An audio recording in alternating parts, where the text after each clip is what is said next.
Hey everyone, RogueGold here, and today I wanted to provide everybody with a little update on the Division Heartland, primarily because I continue to see a lot of weird and very clearly untrue stories being ran with about it, and maybe that's a minority of people at this point. Regardless, I just like setting the record straight. Plus, it's been a minute since we chatted about Heartland. Last time I did, we talked about how the closed beta was about to begin, so that's a major deal, and you all know how excited I am for the game, so let's dive back into the world of Silver Creek, talk about updates on the closed beta, recent info from Ubisoft pointing to the fact that the full launch is approaching, and a few other fun things. Should be great. If you end up enjoying the video and want to stay up to date with everything Heartland, I'm going to be going into overdrive when this game drops, so be sure to click that subscribe button so that you don't miss out. But let's get into this. Starting with a short recap. In case you missed it, the developers updated us close to 1 month ago that the closed beta for Heartland was about to begin. Now, they also announced that this beta had an NDA attached for anyone participating. So if you're hearing this and are confused about why you weren't aware of it happening, that's why. They announced that the closed beta would begin back on June 27th, so just about a month ago.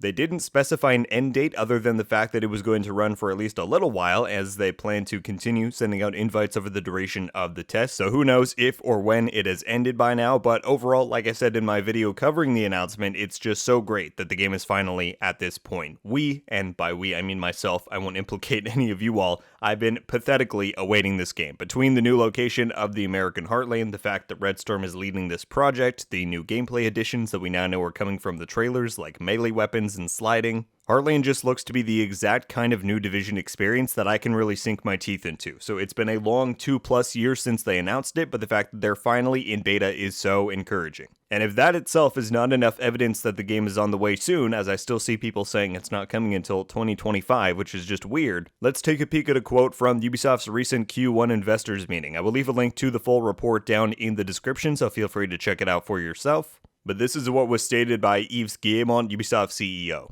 This quarter, we delivered a better than expected performance as we continued to progress on our two-pillar strategy of reaching a significantly larger audience and growing our recurring revenues. We showcased our promising big brand and live experiences during the highly regarded Ubisoft Forward event, positioning us favorably for the coming months and years. In addition to increased engagement and positive sentiment from players, Ubisoft Forward was an important moment of pride for our teams across the world. Our test phases for our free-to-play titles during the quarter provided key data to our teams as they are getting the games ready for release. Hot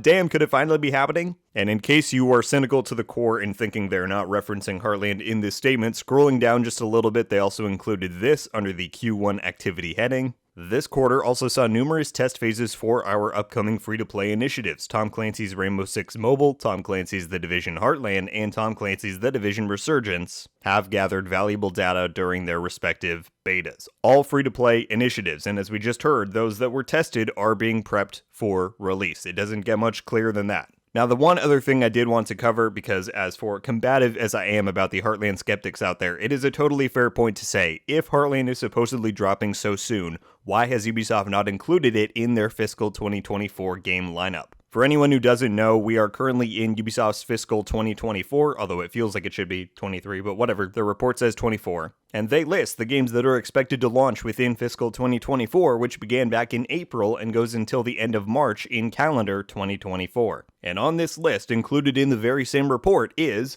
Assassin's Creed Mirage, Avatar Frontiers of Pandora, Rainbow Six Mobile, The Division Resurgence, another large game, as well as Just Dance 24, Prince of Persia: The Lost Crown, Skull and Bones, The Crew Motorfest, and X Defiant. And so, in fairness, I do not have an answer as for why Heartland is absent from this list, given everything we just went over and the fact that the game just had its closed beta, but I do have a few different theories that could be plausible. Firstly, Heartland could absolutely be this ambiguous another large game that is teased in that lineup. I've seen many say that it is likely Star Wars Outlaws, which is possible. We know it's coming in 2024, but in order for that to be the case, it would have to launch within the first 3 months of 2024, again before the end of March, which is possible, but I wouldn't say it's likely. So let's come back to this in a moment as for why they wouldn't just name drop Heartland if that were the case. Second possibility, their lineup list just isn't comprehensive. All of these games are in their lineup to be released within fiscal 24, but maybe there are more that they're just not naming, including Heartland. But potential reason number 3, and this kind of loops back to the first option, what I think we are continuing to see with how Ubisoft and Red Storm are handling Heartland is that it's taking a very unorthodox approach when it comes to the marketing. Take, for instance, the fact that when Ubisoft Forward happened in early June and Heartland didn't show there, tons of comments flooded the internet with people saying, oh my god, that means the game is cancelled. And then, what do you know it, 2 weeks later, Red Storm announces the closed beta, which, while NDA'd, likely had a lot of participants given the 5 friend codes that all invitees got. And so that begs the question, why didn't they just promote the upcoming beta at Ubisoft Forward? Even if it were a short spot, you would automatically get more interest in the beta and the game at large, continue to spread the word about it, and ward off some of the naysayers who use opportunities like that to claim that the game has been cancelled. The frank answer is, I have no idea why they didn't just spotlight Heartland or its beta at Ubi Forward. Just like I have no idea why Ubisoft isn't publicly committing to a 2023 release date for it, even when the game is in the beta phases and they've just said in their investors report, yeah, it's preparing for launch. But I do know one thing, and that is that nothing with Heartland and its PR has been normal since it was announced back in 2021. There have been huge gaps in communication, big question marks left after certain events where there maybe couldn't have been, so I don't know what the marketing plan is, but what I will say is that all of this, for me, screams Shadow Drop. And that could back up the theory for this being the nebulous, quote, other big game that Ubi refuses to name on the 24 lineup. If you're unfamiliar, shadow dropping typically involves going against a traditional marketing plan,